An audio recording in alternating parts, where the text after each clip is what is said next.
E aí, já parou para pensar que as funções matemáticas são, tipo, a linguagem que descreve como as coisas se relacionam no mundo? Pois é, desde o jeito que uma população cresce até o cálculo de juros, elas estão em todo lugar. E é por isso que, nesta análise, a gente vai mergulhar em alguns dos tipos mais importantes de funções. Bom, para começar, a gente precisa entender o básico, né? O que exatamente, lá na matemática, faz com que uma relação entre dois conjuntos de números seja chamada de função? Então, a definição é a seguinte: uma função é basicamente uma regra que pega cada elemento de um primeiro conjunto, que a gente chama de domínio, e associa a um e somente um elemento de um segundo conjunto, o contradomínio. A palavra mágica aqui é único. Cada entrada só pode ter uma única saída. E olha só esse diagrama, ele deixa tudo bem claro. Imagina que o conjunto A é o nosso ponto de partida, ou seja, o domínio. O conjunto B é o contradomínio. Pensa nele como todas as opções de chegada. Agora, os elementos que realmente recebem uma seta, que são de fato o destino de alguém do conjunto A, nesse caso aqui, o 6, o 9 e o 12, eles formam o que a gente chama de imagem. Simples, né? Certo. Agora que a gente já tem essa definição bem clara, vamos começar pelo tipo mais direto de função polinomial, a de primeiro grau. A gente está falando da famosa f de x igual a ax mais b, que também é conhecida como função afim. O gráfico dela é sempre uma linha reta. E os coeficientes a e b contam a história toda. O a é quem dita a inclinação da reta, a taxa de variação dela. E o b? Bom, o b é o ponto de partida. É onde a reta corta o eixo y.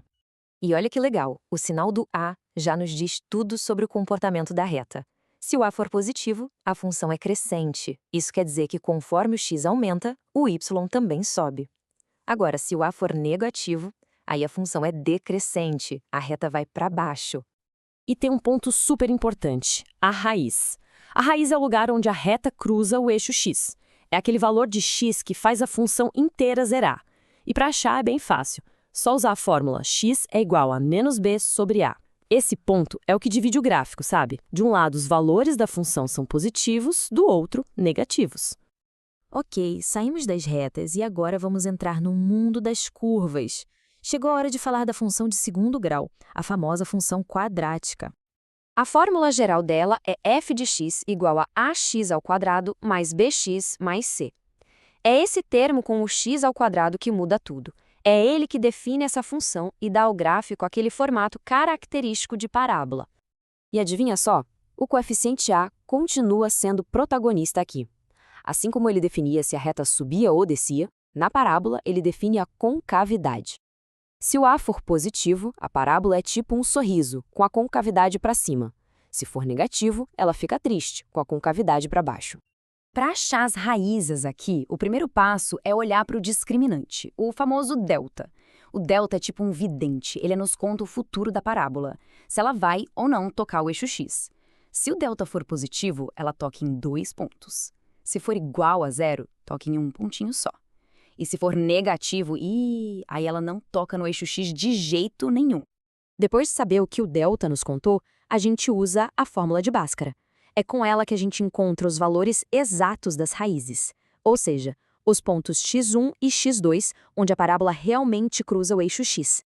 Além das raízes, a parábola tem outro ponto muito especial, o vértice. Ele é o ponto mais alto ou mais baixo da curva. Se a parábola tem a concavidade para cima, o vértice é o ponto de mínimo, o fundo do vale. Se a concavidade é para baixo, ele é o ponto de máximo, o topo da montanha. E esse vértice não é só um ponto extremo, não. Ele é o coração da simetria da parábola. Ele define uma linha imaginária que divide a parábola em duas metades idênticas, espelhadas. A localização exata dele, que a gente calcula usando os coeficientes, nos dá o valor exato de máximo ou mínimo da função. Certo, agora vamos bagunçar um pouco as coisas. O que acontece se a nossa variável, o x, sair da base e for parar lá em cima no expoente? Bom, aí a gente entra no incrível mundo das funções exponenciais. A cara da função exponencial é f de x igual a elevado a x. E ela é a ferramenta perfeita para modelar tudo que cresce ou diminui num ritmo muito, mas muito acelerado. Pense em juros compostos, no crescimento de uma bactéria ou no decaimento radiativo. É tudo função exponencial. Funciona assim: se a base A for maior do que 1, O que a gente tem é um crescimento exponencial. A curva começa devagar e, de repente, vum! Dispara para cima, subindo cada vez mais rápido. E o contrário, se a base A for um número entre 0 e 1, tipo o meio, por exemplo, a função se torna decrescente.